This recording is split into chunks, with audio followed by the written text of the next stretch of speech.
Padre Pio famously called the Rosary his weapon. Well, in today's video, we explore the profound effects of this powerful weapon bestowed upon us by Our Lady. It's a story that reveals how the Rosary can even liberate countries from communist oppression. Stay tuned to hear the story. Welcome to Following Padre Pio. Whether you're joining us for the first time or returning, we're glad you're here. Today's story may inspire you in ways you didn't expect. Before we begin, we have a special invitation for you this November, but more on that at the end of the video. Now let's dive into today's story. As mentioned in the introduction, Padre Pio referred to the Rosary as his weapon, and this was not an exaggeration. Of course, he did not intend to cause physical harm by wielding the Rosary around. No, he had spiritual warfare in mind. To exemplify just how powerful praying the Rosary can be, today we'll explore a historical account involving a man who took the message of Our Lady of Fatima to heart, Father Petrus Pavlicek, the founder of the Crusade of Reparation of the Holy Rosary for Peace in the World. Listen to this. In the years following World War II, Austria was divided by the Allies.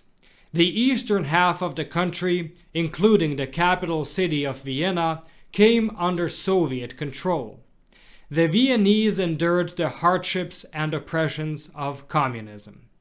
In 1946, burdened by his country's struggles, Father Petrus Pavlicek embarked on a pilgrimage to Marian, Austria's principal Marian shrine. Little did he know he was about to receive an important task. While deeply immersed in prayer before the image of Our Lady above the high altar, Father Petrus Pavlicek heard a clear voice saying, "Do as I say, and there will be peace."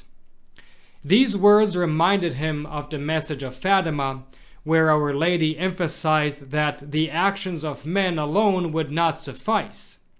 She offered the Rosary as a means to bring about peace and salvation, promising that if her requests were heeded, many souls would be saved and peace would prevail.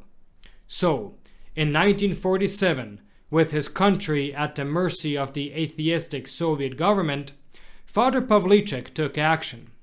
He began gathering people all across Soviet-controlled Austria on the 13th of each month to pray the Rosary in public. He called it the Holy Rosary Crusade. Father Pavlicek traveled to villages, towns, and cities, carrying a statue of Our Lady of Fatima and inviting people to join in prayerful processions. At first, many were afraid, but seeing others praying the Rosary inspired courage and hope. Before long, the movement gained momentum, attracting not only ordinary citizens, but also high-ranking officials, such as the Prime Minister, different politicians, priests, and even bishops. In 1955, after 8 years of tirelessly spreading devotion to Our Lady, the Rosary processions had grown to include 500,000 people, roughly 1/10 of the Austrian population. Just imagine, 500,000 people gathered in prayer for the conversion of sinners, world peace, and the freedom of their country. However, things were not as bright just yet. You see, throughout the years, more than 260 peace conferences were held in hopes of removing the Soviets from Austrian soil. But these efforts only resulted in the Soviets tightening their grip on Austria. That is, until 1955, when, to the world's surprise, the Soviets announced their intention to withdraw their troops from Austria. On May 15th, the month of Mary, the Soviets signed a treaty guaranteeing the independence of Austria. Then, in October, the month of the Rosary, the last Soviet soldier left Austria. Finally, through the intercession of Our Lady, the country was free.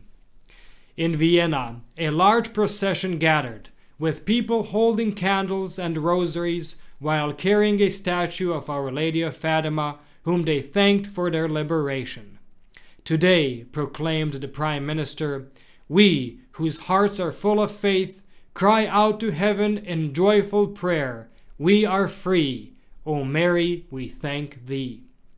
On September 12th, the feast of the Holy Name of Mary, thousands gather in Vienna annually to express gratitude to the Mother of God for her intercession in liberating their country from communist domination. As Father Pavlicek famously remarked, peace is a gift of God, not the work of politicians. And with that, our story concludes. As we soon conclude the month dedicated to the Holy Rosary, let us never forget the profound power of this prayer. Despite its simplicity and taking only about 20 minutes to pray, the Rosary has demonstrated its remarkable ability to drive away evil forces when all human efforts have failed. Moreover, through the Rosary prayed for sinners, we can obtain conversions and bring about positive change in the world. Our Lady of Fatima said, "Many souls go to hell because they have no one to pray for them." Therefore, let us continue to embrace this powerful spiritual weapon, trusting in its efficiency and seeking the intercession of Our Lady in all our endeavors. Now, as promised at the beginning, I want to invite you to take part in something very special. Throughout November, 30 holy masses will be offered for the souls in purgatory. If you'd like your deceased loved ones included, please follow the link in the description below. Registration closes on 31st October since the masses begin at the start of November. Don't miss this opportunity to help the souls most in need of our prayers. As Padre Pio used to say, we must empty purgatory with our prayers. May Our Lady and Padre Pio bless you, and we'll see you in the next video.